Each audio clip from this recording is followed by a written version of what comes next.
Welcome to my channel final focus. प्यारे बच्चों, आज हम पढ़ेंगे हिंदी और हिंदी में सबसे पहले हम जानेंगे संज्ञा को। तो आज हम स्टार्ट करते हैं संज्ञा। संज्ञा किसे कहते हैं? संज्ञा किसी भी व्यक्ति, वस्तु, स्थान या भाव के नाम को संज्ञा कहते हैं। अब आपको रटने की ज़रूरत नहीं है, इसमें कोई भी आपको परिभाषा रटनी नहीं है। आपको सीधे सीधे याद रखना है, किसी का भी नाम होगा क्या कहलाएगा? संज्ञा कहलाएगा। जैसे आपका नाम, मेरा नाम, किसी का भी नाम होगा, आपकी मम्मी का नाम, आपके पापा का नाम संज्ञा कहलाएगा। किसी भी जगह का नाम संज्ञा कहलाएगा। किसी भी वस्तु का स्थान, किसी भी वस्तु का नाम संज्ञा कहलाएगा। किसी भी भाव क्या? जैसे बचपन, बुढ़ापा, हंसना, रोना, ये सब क्या है? हमारे भाव हैं। तो इन सबको हम क्या कहेंगे? संज्ञा कहेंगे। जैसे मैंने यहाँ पे लिखा भी है व्यक्ति का नाम और यहाँ पे मैंने ब्लैंक छोड़ दिया है। तो आप इसमें खुद से अपना नाम, अपनी मम्मी का नाम, अपने पापा का नाम लिख सकते हैं। वस्तु का नाम, जो आपके आसपास की चीज़ें हैं बस आप उन पे ही ध्यान दीजिए। हमें ये नहीं कि दूर की चीज़ें पे सोचना है और फिर लिखना है, कुछ भी नहीं करना है हमें। जो आपके आसपास चीज़ें दिख रही हैं आप उन्हीं का किसी का नाम लिख सकते हैं। स्थान, जहाँ आप रहते हैं, जो आपकी कॉलोनी है, वो सब क्या है? स्थान है। भाव जो भी हमारे भाव हमारे अंदर आते हैं, हम प्रकट नहीं करते हैं उनको, भावों को अपने, वो सब क्या हैं? भाव हैं, है ना। तो संज्ञा हमने अच्छे से समझ लिया। अब आगे पढ़ते हैं संज्ञा के भेद। संज्ञा के 3 भेद होते हैं। कौन कौन से? व्यक्तिवाचक संज्ञा, जातिवाचक संज्ञा और भाववाचक संज्ञा। जातिवाचक संज्ञा के 2 भेद होते हैं। कौन कौन से? समूहवाचक संज्ञा और द्रव्यवाचक संज्ञा। देखिए, मैंने आपको बताया संज्ञा के भेद। संज्ञा के भेद में सबसे पहले है व्यक्तिवाचक संज्ञा। व्यक्तिवाचक संज्ञा किसी भी व्यक्ति का विशेष नाम, किसी भी व्यक्ति का विशेष नाम, जो जैसे आपका नाम है तो हमें पता है कि आपका ये नाम है ना। तो विशेष नाम, किसी वस्तु का नाम, किसी भी स्थान का विशेष नाम क्या कहलाता है? व्यक्तिवाचक संज्ञा कहलाता है। जैसे किसी का नाम रिया है ना। किसी वस्तु का नाम, अब जैसे मान लीजिए पुस्तक है, पुस्तक आपकी हिंदी की है, इंग्लिश की है, मैथ की है, अलग अलग है, तो क्या है? व्यक्तिवाचक संज्ञा में आएगा, है ना। जैसे मैंने यहाँ पे कुछ एग्जाम्पल आपके लिए लिखे हैं, जैसे रिया, सुमन, सोमवार, गंगा, होली आदि।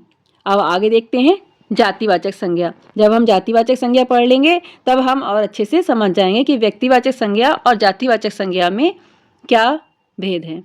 जो शब्द संपूर्ण जाति का बोध कराए जातिवाचक संज्ञा कहलाते हैं।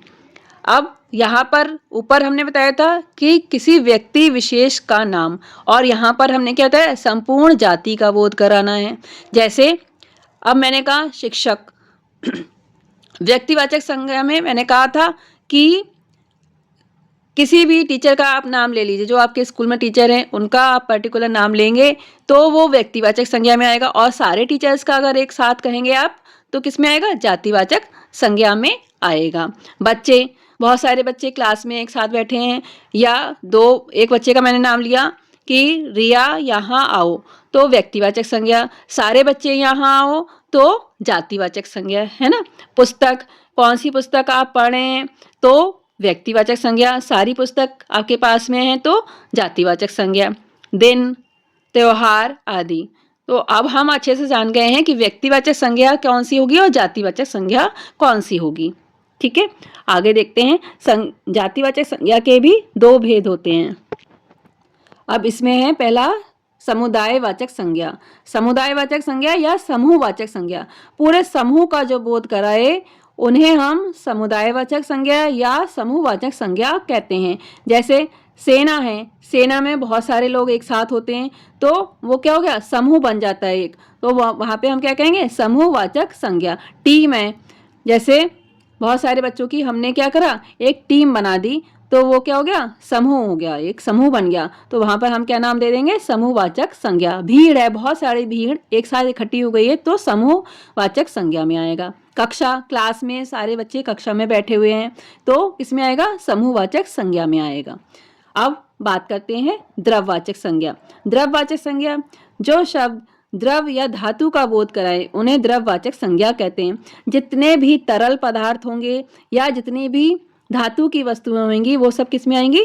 द्रव्यवाचक संज्ञा में आएंगी। जैसे घी, तेल, पेट्रोल, पानी, दूध, सोना, चांदी, लोहा आदि ये सब किस में आएंगे? द्रव्यवाचक संज्ञा में आएंगे। और उसके बाद में लास्ट में है 3rd नंबर पे हमारा था भाववाचक संज्ञा।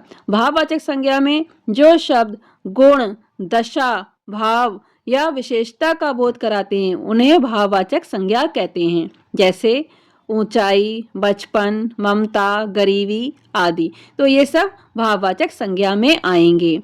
मैं आप लोग को ये भी बता दूंगी कि भाववाचक संज्ञा बनाते कैसे हैं। ठीक है, तो आज के लिए इतना ही। आज हमने जाना कि संज्ञा किसे कहते हैं और संज्ञा के भेद कितने होते हैं और उनके विषय में भी हमने आज पढ़ा। तो आज के लिए इतना ही। अगर मेरी वीडियो आपको पसंद आई हो तो इसको लाइक करें, चैनल को सब्सक्राइब करें। Thank you.